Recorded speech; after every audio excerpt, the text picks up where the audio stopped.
October 18th, 1940, 05:27 a.m. The wind off the Labrador coast was sharp enough to slice through the canvas tents that flapped around the frozen encampment of engineers. The fog rolled low, thick and pale, creeping like smoke across the shoreline where a handful of men stood staring at what looked like a junkyard, a scattered field of bent antenna poles, rusted generators, and boxes of mismatched wires dumped from the back of a naval cargo truck. Captain Leonard McIntyre pulled his scarf tight, his breath a thin ghost in the morning air. He was 34, a communications officer from Halifax, sent north on orders so hastily written they still smelled of wet ink.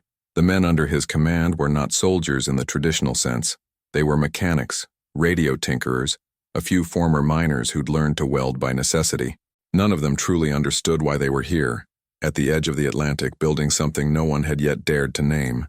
Behind them, the surf hissed under the first light, mingling with the sputter of diesel from an aging generator. McIntyre's gloves were already stiff with frost. The crate-marked British Air Ministry contained little more than broken oscillators, spare coils, and one experimental transmitter, the kind of equipment London couldn't afford to waste on its own soil. Britain was burning, bombers were crossing the channel every night, and radar, that strange, invisible science, had become the fragile thread between survival and annihilation.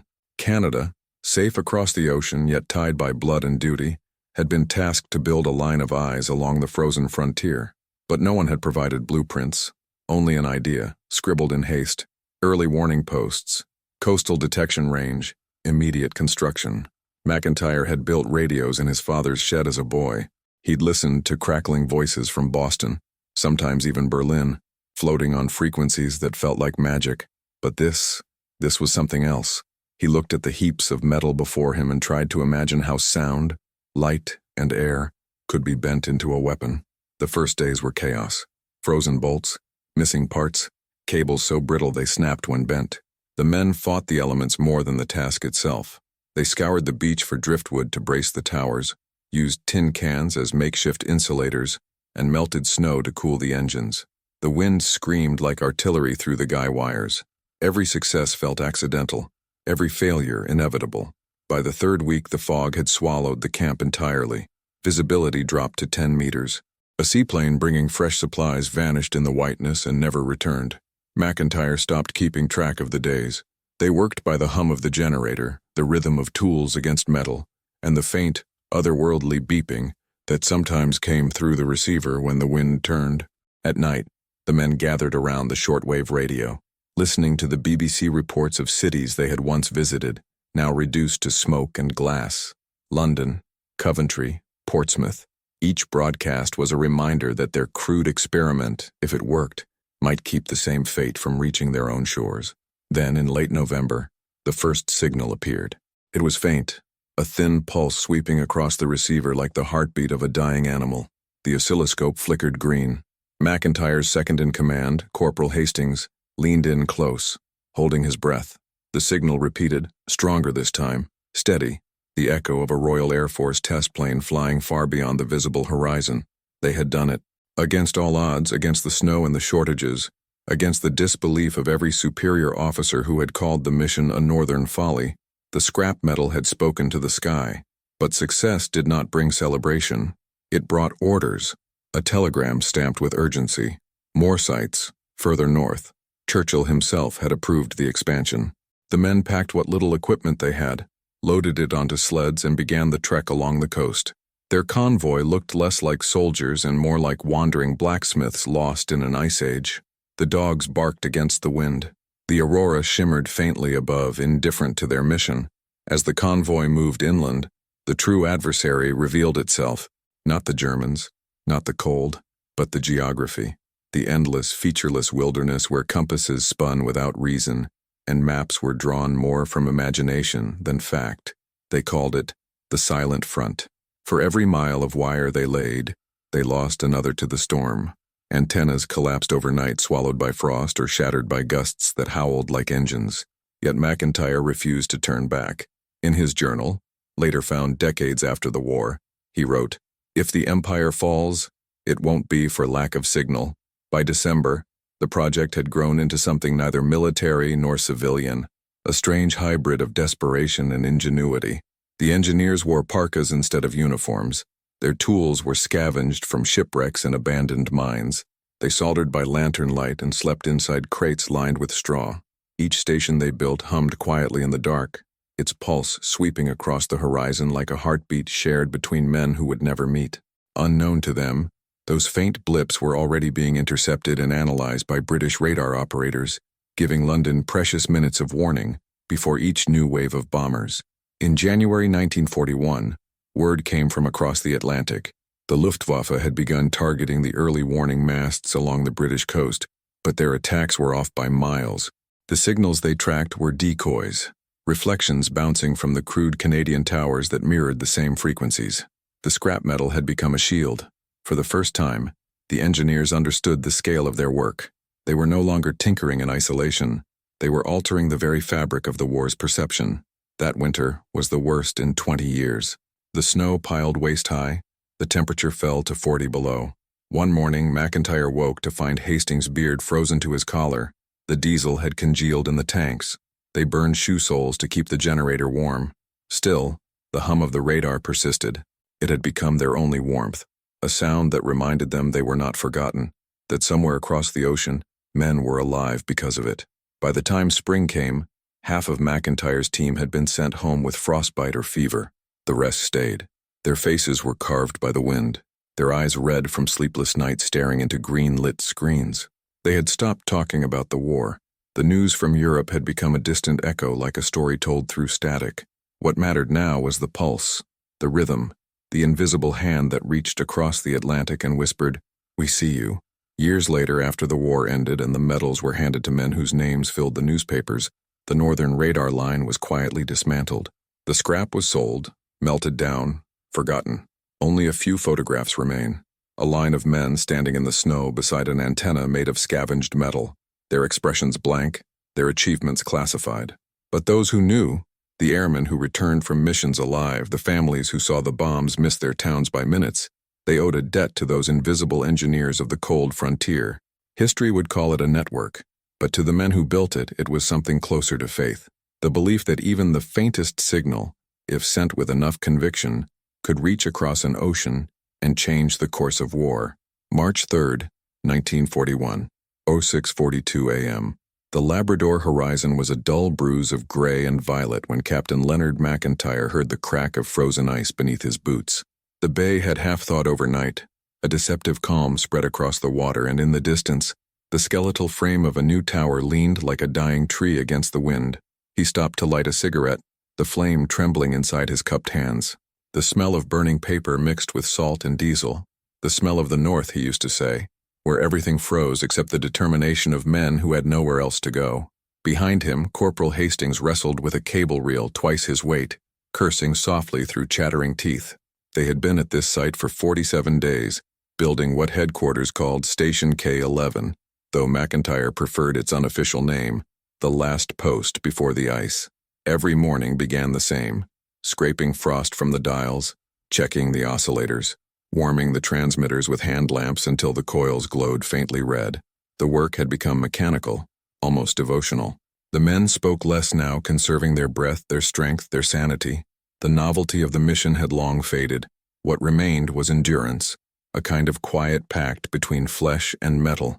In the still moments when the wind calmed and the generator's pulse softened, one could hear the faint rhythmic sweep of the radar turning through the ether, a heartbeat lost somewhere in the static.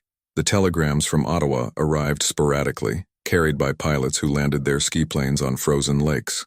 Most were routine: supply delays, fuel rationing, new weather forecasts. But one message stood out. It was from London, short and cryptic. "Your signal reached us first, maintain range." McIntyre read it aloud twice as if to confirm its reality. It meant that their crude array, assembled from discarded British scrap, had picked up enemy aircraft before even the mainland stations. For the first time, the men felt the invisible weight of their work.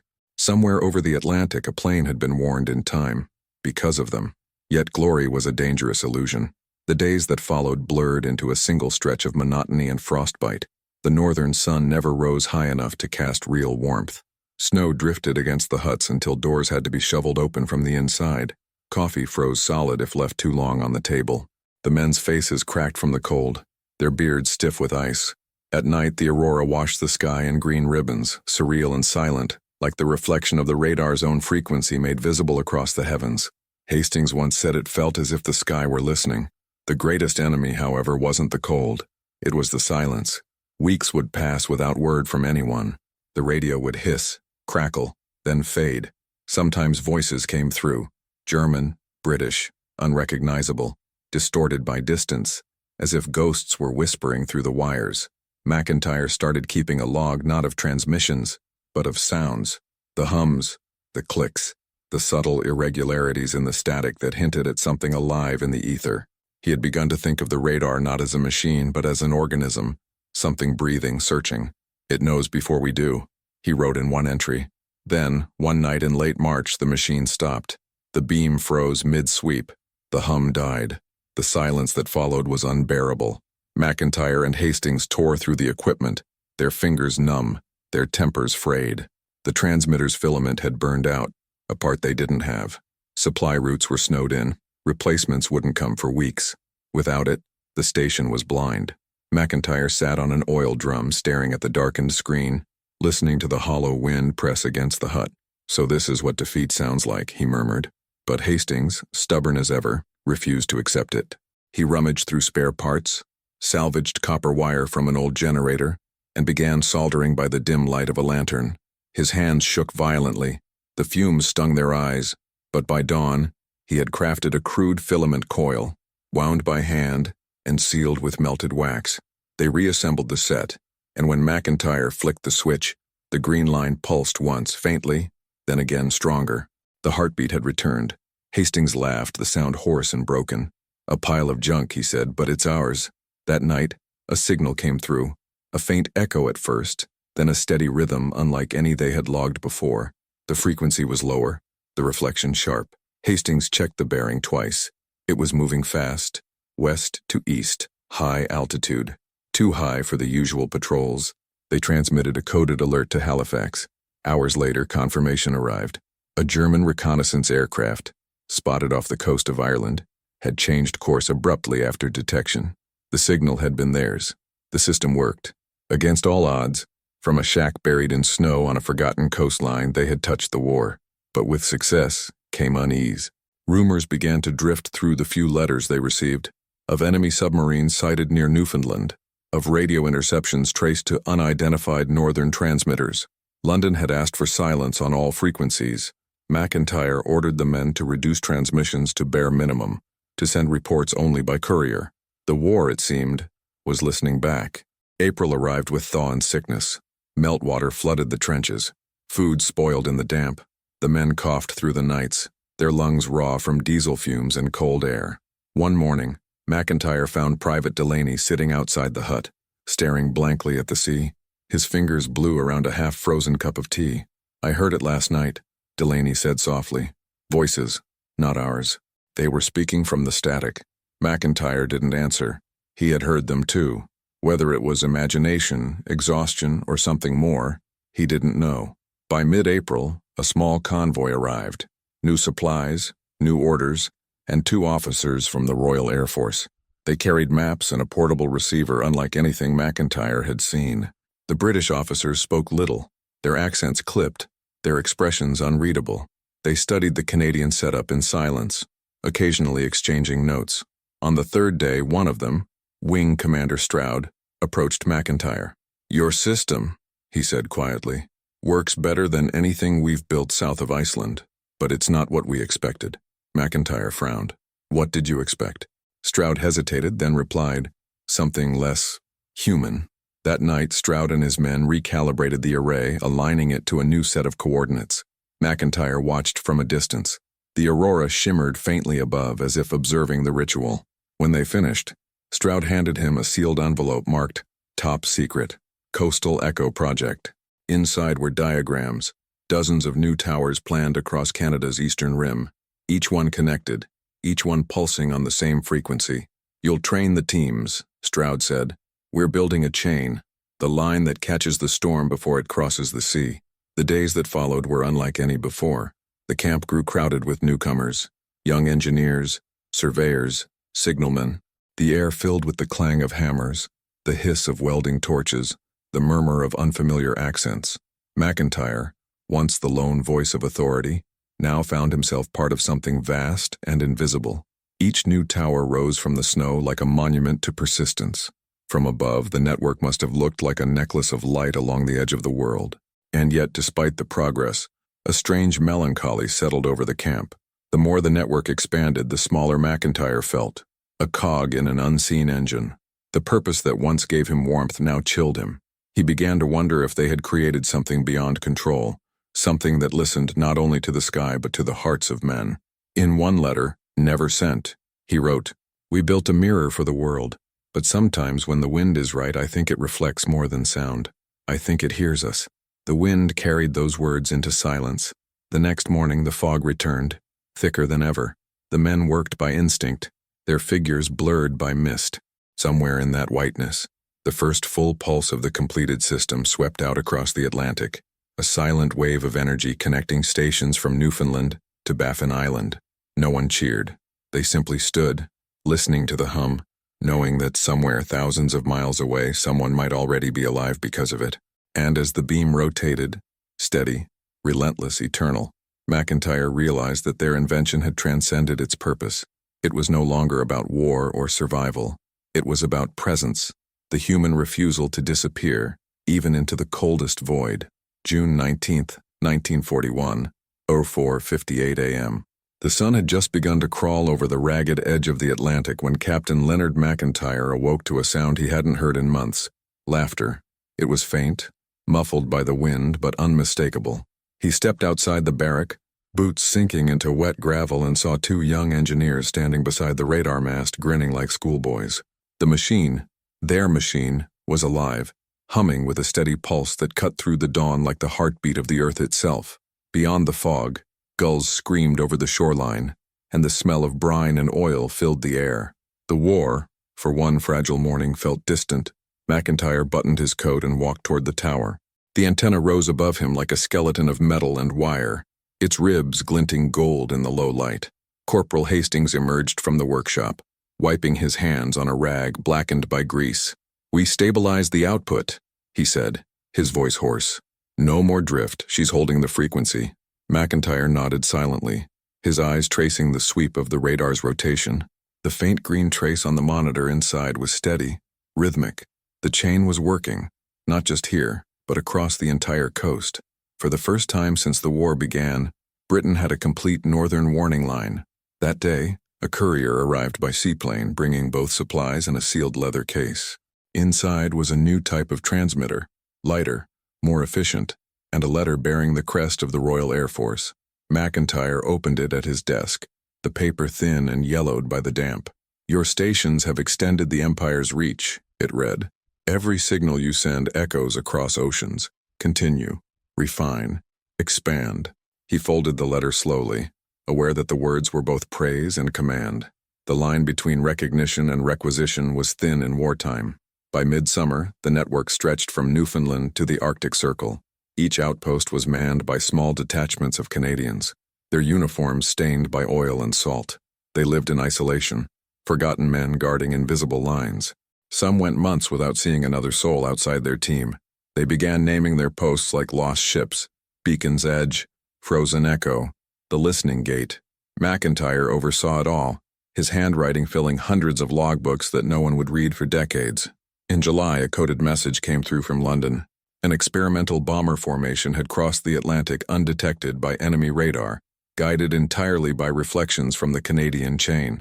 The implications were enormous. What had begun as a defensive network was becoming a map for invisible movement, a corridor through the static. The British officers called it Operation Whisper. McIntyre, however, felt something else: unease. He knew how fragile their invention truly was. A single frozen cable could silence an entire sector. And beyond the technical, there was the moral, an awareness that the same frequencies that protected could also deceive. One evening, after the men had turned in, McIntyre sat by the receiver listening. The signal waves rolled through the static like tides, endless and hypnotic. Between the sweeps, faint voices sometimes emerged, not clear enough to understand but human enough to unsettle. He began recording them in the margins of his log. 23:14. Indistinct female voice. Perhaps interference. 0037. Tapping sound. Rhythmic. Intentional. He told no one. The war was already haunted by enough ghosts. Then, one night, the impossible happened. A blip appeared on the scope. Large, moving fast, coming from the east. It was far beyond the range of any known aircraft. McIntyre called Hastings over. They recalibrated the set, checked for echoes, but the contact remained. Altitude? Hastings asked. Too high, McIntyre muttered. The return signal flickered, then split, one pulse becoming two, like a mirror breaking underwater. And then, just as suddenly, both vanished. The beam swept the same arc again and again, but the sky was empty. 2 days later, news came from London. A German weather balloon launched from Norway had crossed the Atlantic and been detected by one of their stations. It was dismissed as irrelevant, but McIntyre knew better. The signal he'd seen had been too deliberate, too controlled. Something, or someone, had been listening back. By August, the Arctic storms returned. Wind tore through the outposts, ripping tarps, bending antennas. One station, K-14 near Baffin Bay, went silent. No transmission, no flare, nothing. McIntyre volunteered to lead the inspection party. They traveled by sled and trawler, through seas that looked like shattered glass. It took them 6 days to reach the site. What they found would stay with him for the rest of his life. The camp was intact, frozen under a shell of ice. The generator was still running, its engine choked with snow. Inside the main hut, the equipment hummed softly, but the chairs were empty. Food lay untouched, coffee cups half full, a cigarette burned to ash on the table. There were no signs of struggle, just absence. Hastings found the logbook open to the last entry. 1743. Signal repeating itself. Sounds like our own transmission. Delayed. Nothing after that. They buried 3 nameless crosses in the permafrost before leaving. Official reports would later claim equipment failure presumed lost at sea. But McIntyre knew the truth was stranger. The men at K-14 hadn't been lost. They had been listening to themselves from the past, an echo caught between time and transmission. That realization changed him. From that day forward, he never referred to their network as radar. He called it the chain, as if it were less a machine and more a loop, a signal that began and ended with the same human voice. The war pushed on, indifferent to their ghosts. By the fall of 1941, the radar chain had become one of the most closely guarded secrets of the Allied command. Its existence was never mentioned in communiques, never celebrated in newspapers. To the public, victory depended on brave pilots and clever generals, not the nameless engineers freezing in shacks on the edge of the world. McIntyre didn't mind. Recognition was for men who sought glory. He had long since traded that for silence. As the nights lengthened, so did the shadows inside his mind. He began dreaming of the towers, endless forests of steel rising from the snow, their tips vanishing into storm clouds. In his dreams, the antennas pulsed in rhythm with his heartbeat, and from their hum came a whisper. You built this to see the enemy, but what you found was yourself. He'd wake drenched in sweat, the generator thumping like a drum outside. That winter, tragedy struck again. A fire broke out at one of the southern stations after a fuel spill ignited in high winds. 2 men were killed, 1 severely burned. McIntyre arrived the next morning to find the tower still standing, blackened but intact. The survivors had refused to abandon it. We can't let the signal die, one of them said, his voice hollow. McIntyre helped bury the dead in the snow, marking the graves with the charred remains of the antenna. The months that followed hardened them all. The camaraderie that once warmed their nights gave way to ritual silence. Each man performed his duties like a monk at prayer. They ate in silence, repaired in silence, watched the green pulse sweep across the screen in silence. And in that silence, something sacred was born. Not belief in God or country, but in the persistence of the signal.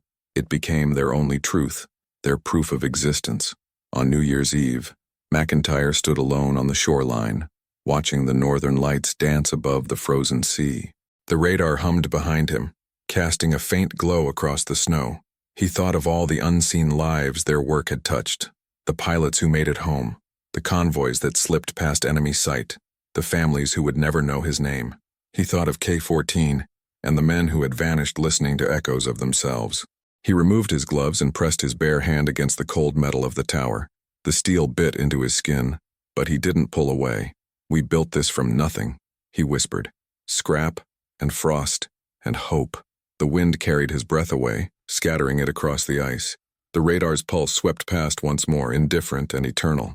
For a moment he imagined the signal traveling across the ocean, touching the cliffs of Scotland, the fields of Kent, the rooftops of London, a thread of sound connecting the forgotten north to the heart of a world still on fire. And as dawn broke, turning the ice fields to gold, Captain Leonard McIntyre realized the irony of his creation. The machine built to detect distance had instead revealed connection.